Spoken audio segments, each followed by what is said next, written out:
Assalamualaikum semuanya dan selamat siang. Hari ini gue akan membahas mengenai ulasan dari Poco F5. Ulasan ini tanpa kerjasama dari pihak manapun, ini adalah ulasan jujur gue mengenai Poco F5. Jadi ulasan gue semoga aja bermanfaat bagi kalian yang membeli atau tidak. Ya silakan aja ditonton sebagai berikut. Sebelum informasi ulasannya, gue ingin memberikan informasi lainnya, yaitu Bang, kenapa meminang Poco F5 ini banyak banget ditanya di DM gue. Yang pertama tentu ada Snapdragon 7 Plus Gen 2.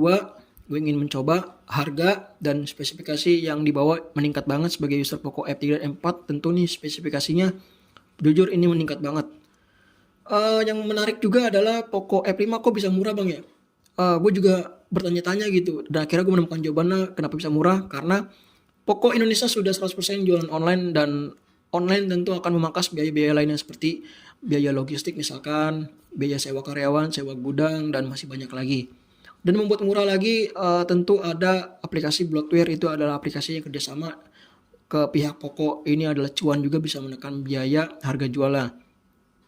Dan yang membuat murah lagi, yang gue kecewa adalah materialnya menggunakan plastik. Dari kaca F2 sampai F4 itu menggunakan kaca, kini turun jadi material plastik, itu gue sayangkan. Dan Poco F5 ini gue dapat di harga flash sale tanggal 27 Juni 2023 pas setelah launching gue beli. Alhamdulillah dapat warna putih. Harganya 4,7 juta, nanti akan gue tampilkan di video tampilan layarnya maksudnya. Dan juga AP kelas mid-range ini jujur sedang memanas banget di kelas 4 sampai 5 jutaan karena banyak banget pilihan bagi konsumen. Ya ini bagus sih buat konsumen karena banyak pilihan itu tentu baik bagi konsumen yang gue sebutkan sebelumnya. Ada pilihan seperti Vivo V27, IQ Z7, dan A54, dan masih banyak lagi. Dan ada A34 juga. Ya silakan aja membeli, ini adalah HP-HP bagus, silakan aja, saya nggak melarang-larang. Bang, tapi kalau jualan online gue takut bang beli terjadi sesuatu. Memang benar pasar offline adalah pasar yang masih cukup besar di Indonesia. Offline tentu ada harganya, ada yang jual pastinya, maksudnya gitu. Harganya pasti akan berbeda dengan harga yang di official store di online. Ya kalau harga bukan masalah, bagi kalian beli offline ini masih worth it banget. Kalau misalnya beda beberapa ratus ribu ya silakan aja gitu. Oke, langsung aja bahas ke Poco F5. Ini adalah pembahasan Poco F5. Yang pertama adalah unboxing. Ini adalah paket lengkap dari Poco F5. Semuanya masih lengkap banget yang gue sebutkan sebelumnya. Gak usah khawatir nggak dapat charger atau kabel data, semuanya masih lengkap. Oke, lanjut ke bahas desain yang gue sebutkan sebelumnya tadi. Desain dan materialnya.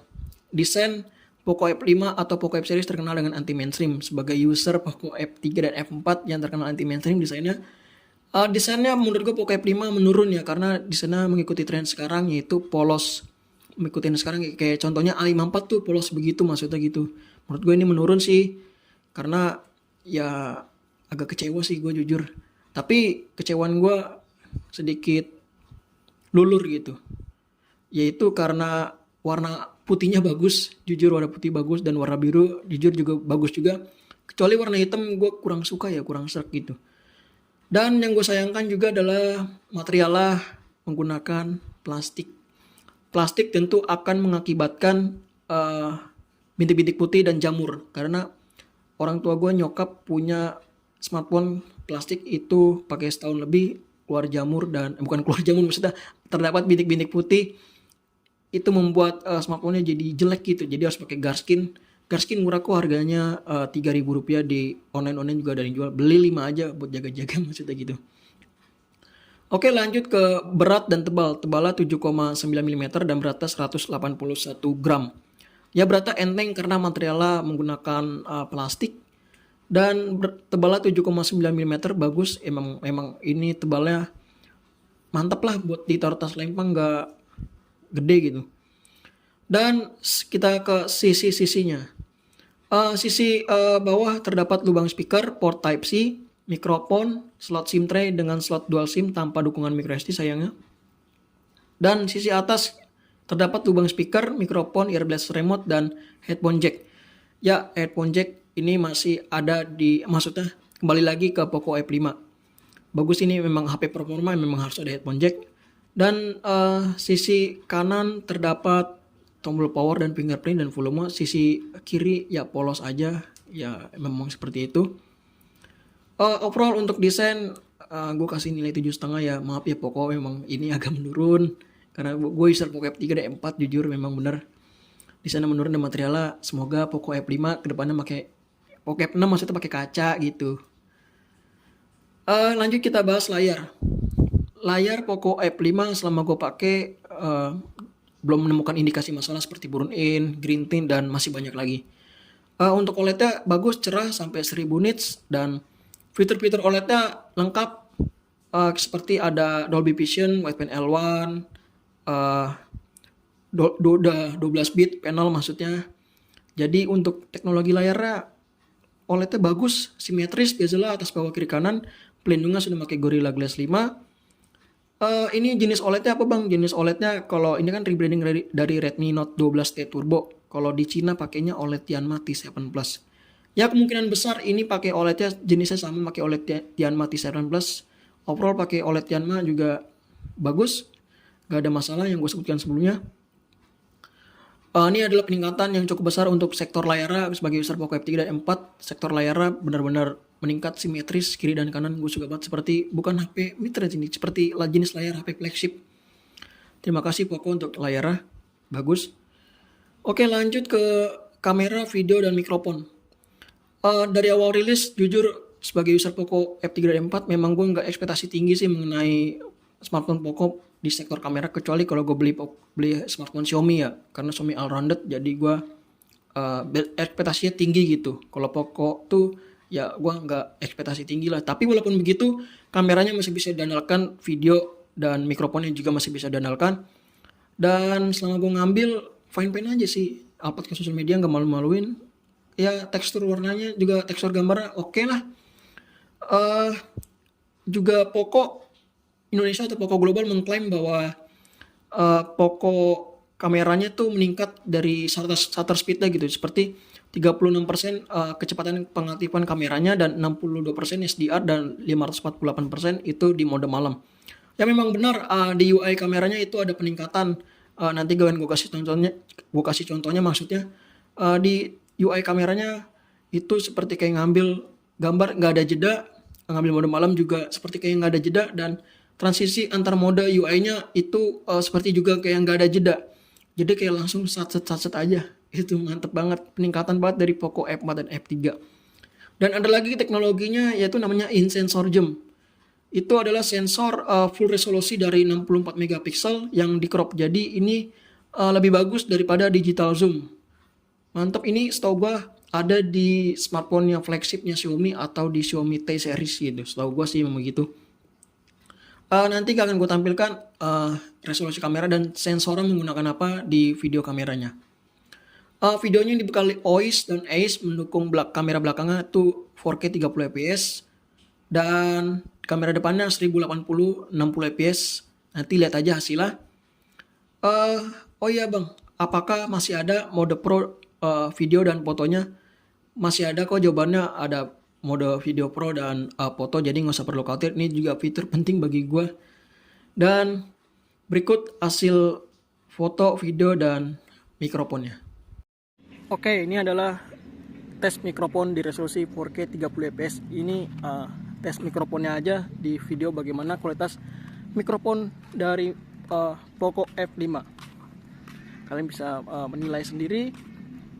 Kalau menurut saya mikrofonnya cukup baik ditanganin oleh Poco F5, dan stabilisasinya juga cukup bagus.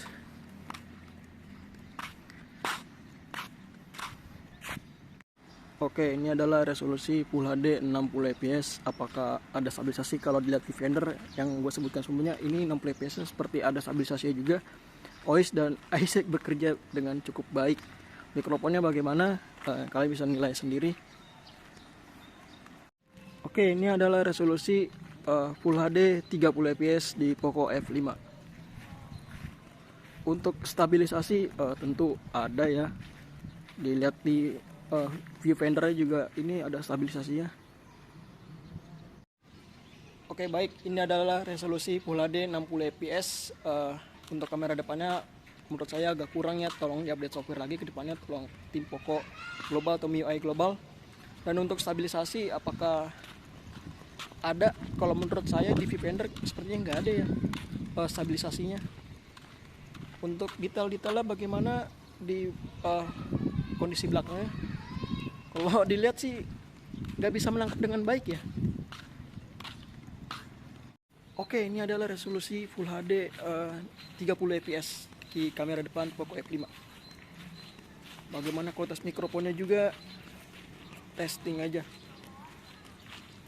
Tes 1 2 3. Oke, itu dia hasil foto dan videonya. Nilai sendiri aja ya.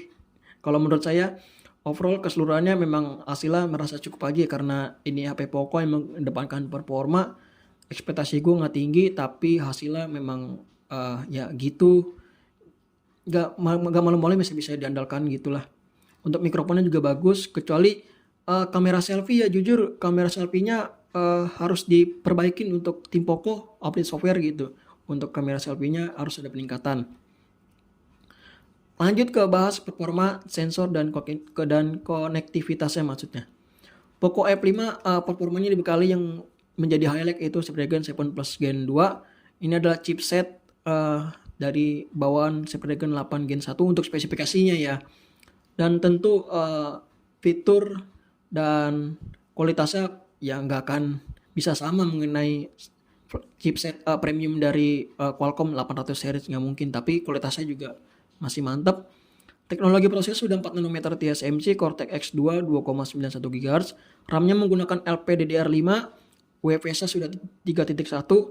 Selama gua pemakaian berat seperti main game Mobile Legends, eFootball, rendering video, foto, multitasking, semua bisa dijalankan dengan baik. Dan kabar baiknya adalah fitur-fitur game seperti ini kerjasama ya Poco dan beberapa game.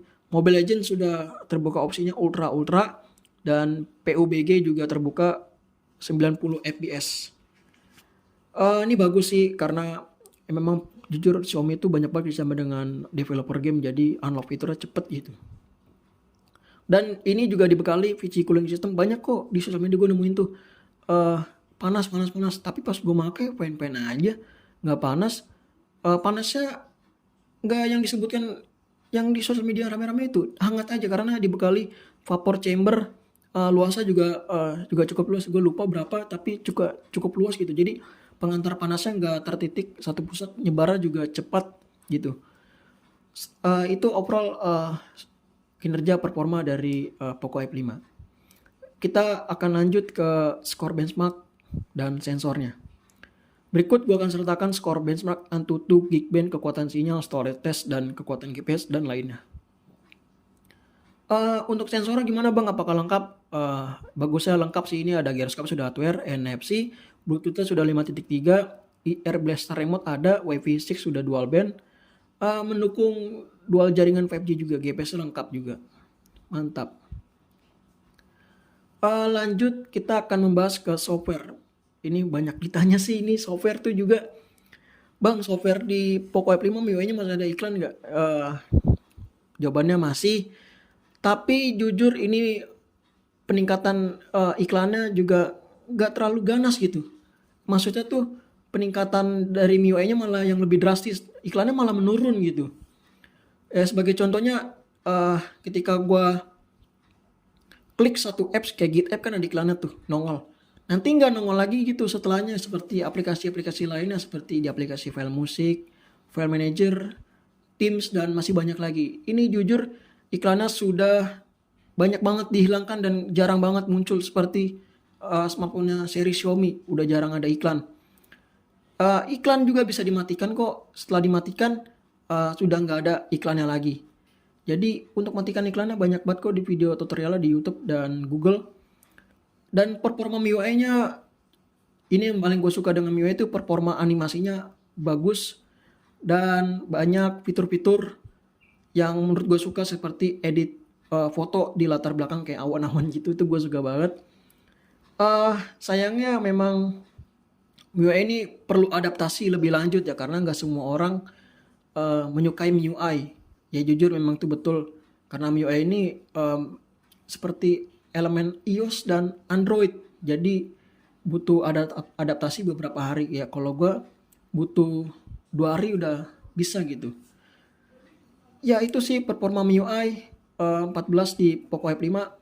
Terus ada lagi nanya, Bang, untuk update-nya gimana Poco F5? Update-nya terjamin kok, ini sudah 2 tahun update Android sampai Android 15 dan 3 tahun security patch. Jadi panjang gitu ini masa pakainya. MIUI for Poco juga yang gue sayangkan sih, atau MIUI utama gitu. Yang gue sayangkan adalah nggak ada riwayat notifikasi. Riwayat notifikasi itu penting banget bagi gue karena ini adalah fitur bawaan dari Android. Ya intinya lah gini.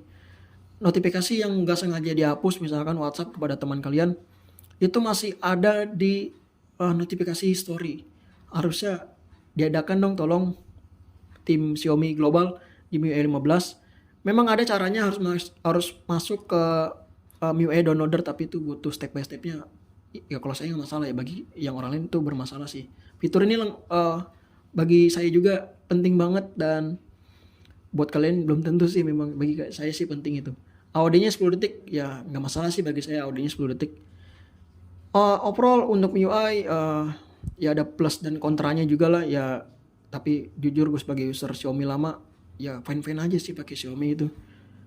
Belum tentu orang lain juga ya silakan gitu. Oke, lanjut ke vibration motor dan speaker. Sorry pembahasan lama. Vibration motor dan speaker. Vibration motornya ada peningkatan, sudah menggunakan teknologi XX linear motor. Haptic yang gua dihasilkan memang benar ini halus dan lembut, gak kasar. Hapticnya ya yang gue sebutkan sebelumnya oke, ada peningkatan. Untuk speaker jangan dibandingin dengan flagship ya. Memang kalau di rentan harga ini kualitas speakernya ya seperti ini masih bagus. Kalau bagi kuping awam gue ya ini bagus sih, belum tentu yang lain. Ini nggak gue bisa tampilkan karena kalau ditampilkan pasti suaranya akan berbeda dengan hands on langsung. Jadi untuk Kasila ya menurut gue cukup aja gitu. Cukup aja. Oke, lanjut ke bahas baterai. Baterainya 5000 mAh, kecepatan chargeran 67 watt, peningkatan dari 4500 mAh dari Poco F4. Bang, apakah bisa ini digunakan untuk 1 hari? Bisa kok untuk 1 hari. Kebetulan 120 Hz itu adaptif, jadi bisa menghemat baterai juga. Kayak contohnya yang gue sebutkan sebelumnya, di YouTube 60 Hz, di TikTok 60 Hz, dan masih banyak lagi. Kalau misalkan nggak bisa pakai 1 hari, misalkan nggak full 1 hari pemakaiannya, kecepatan chargernya juga cepat kok, karena sudah 67 watt, 45 menit full, tunggu aja. Kalau misalnya 15 menit itu sudah beberapa persen, jadi nggak perlu khawatir. Yang membuat bikin awet juga sih, ini teknologi 4 nanometer TSMC Snapdragon 4 Gen 2, jadi kinerjanya, masa pakai baterainya juga cukup meningkat. Good job Xiaomi. Hal yang perlu diperhatikan dan poin yang menarik, ini adalah pro dan kontranya. Hal yang perlu diperhatikan adalah material belakangnya menurun menggunakan plastik dari identik ya kaca. Semoga Poco F6 pakai materialnya kembali ke kaca, bukan ke plastik lagi, karena plastik bisa identik dengan bintik-bintik putih ke depannya kalau pakai jangka panjang. Pakai Garskin jangan lupa guys. Untuk desain menurut gue menurun karena desainnya anti mainstream. Mohon maaf Poco, kalau menurut gue desainnya menurun. Tapi untuk pemilihan warnanya bagus, gue akuin warna putih dan birunya itu bagus banget.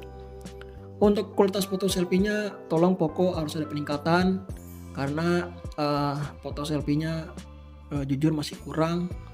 Harus update software gitu. Semoga aja ada update software maksudnya.